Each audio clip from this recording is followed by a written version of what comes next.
Ya, kegiatan hari ini adalah diskusi terkait dengan situasi hukum saat ini dan situasi politik saat ini. Dan saya diundang sebagai narasumber, tentunya hal-hal yang kritis tentunya tetap harus kita suarakan ya. Terkait dengan situasi proses hukum yang dihadapi oleh Sekjen PD Perjuangan Mas Hasto Kristianto, menurut saya ini adalah kasus politis karena panggilannya berturut-turut dan saya duga ini ada campur tangan cawe-cawe dari seseorang yang mempunyai kepentingan, dan saya pikir bahwa rakyat secara luas sudah tahu siapa yang sering cawe-cawe. Kenapa Anda mengangkat ini sebagai cawe-cawe? Karena ya saya sampaikan, ketika Mas Hasto berbicara kritis, kemudian isu ini dinaikkan kembali. Kemudian panggilan lembaga penegak hukum ini berturut-turut, secara berturut-turut. Kita tidak tahu lagi apa lagi nanti yang coba dipakai lagi, pasal mana lagi yang akan dipakai ya.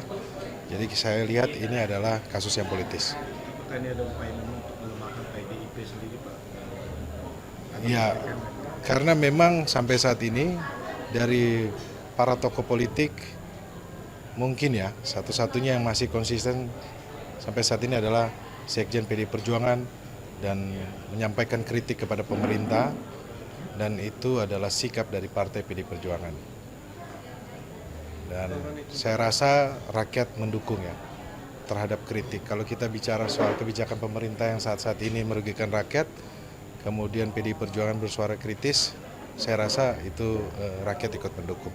Bang, minta tanggapan sedikit bang. Tadi kan ketua KPK sementara Pak Nawawi bilang dia ngaku nggak tahu kalau misalkan ada penyidik menyita barang Pak Hasto melalui asistennya. Itu tanggapan dari. Ya, menurut saya ini kan kita uji bersama ya keprofesionalannya penyidik. Mereka melakukan tindakan menurut saya adalah melanggar hukum. Di satu sisi mereka ingin menegakkan hukum, tetapi di sisi yang lainnya mereka melanggar hukum. Dan menurut saya ini telah terjadi kemunduran hukum terutama di KPK.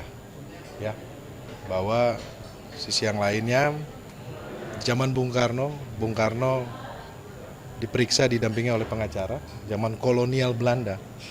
Dan sekarang di zaman kemerdekaan negara Indonesia yang dikatakan sudah berkembang, saat ini bertolak belakang dengan seperti yang di zaman dulu. Zaman dulu orang aja diperiksa punya hak, tapi sekarang aja orang diperiksa menjadi saksi itu tidak boleh didampingi oleh pengacara. Menurut saya ini melanggar KUHAP, karena di KUHAP sudah mengatur jelas bahwa seorang saksi perlu didampingi oleh pengacara.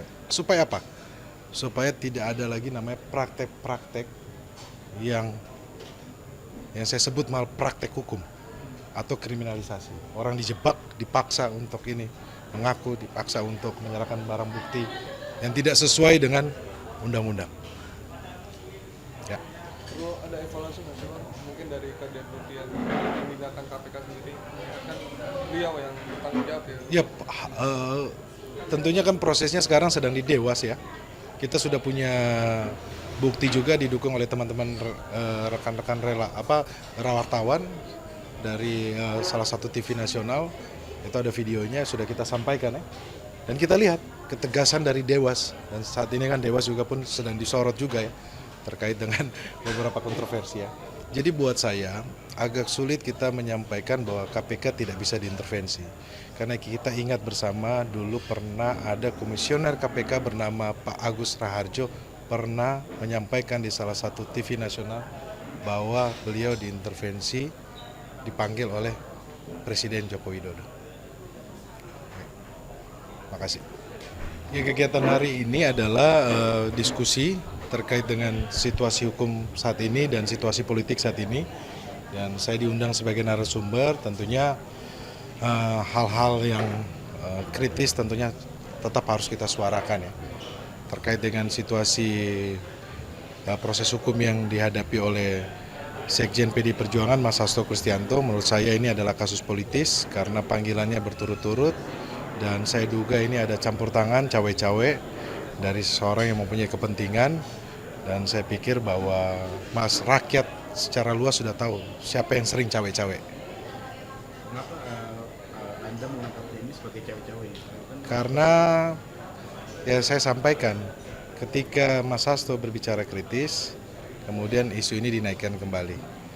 Kemudian panggilan lembaga penegak hukum ini berturut-turut, secara berturut-turut. Kita tidak tahu lagi apa lagi nanti yang coba dipakai lagi, pasal mana lagi yang akan dipakai ya. Jadi saya lihat ini adalah kasus yang politis. Apakah ini ada upaya untuk melemahkan PDIP sendiri, Pak? Ya, karena memang sampai saat ini dari para tokoh politik mungkin ya satu-satunya yang masih konsisten sampai saat ini adalah Sekjen PDI Perjuangan dan menyampaikan kritik kepada pemerintah, dan itu adalah sikap dari Partai PDI Perjuangan. Dan saya rasa rakyat mendukung ya terhadap kritik. Kalau kita bicara soal kebijakan pemerintah yang saat-saat ini merugikan rakyat, kemudian PDI Perjuangan bersuara kritis, saya rasa itu rakyat ikut mendukung.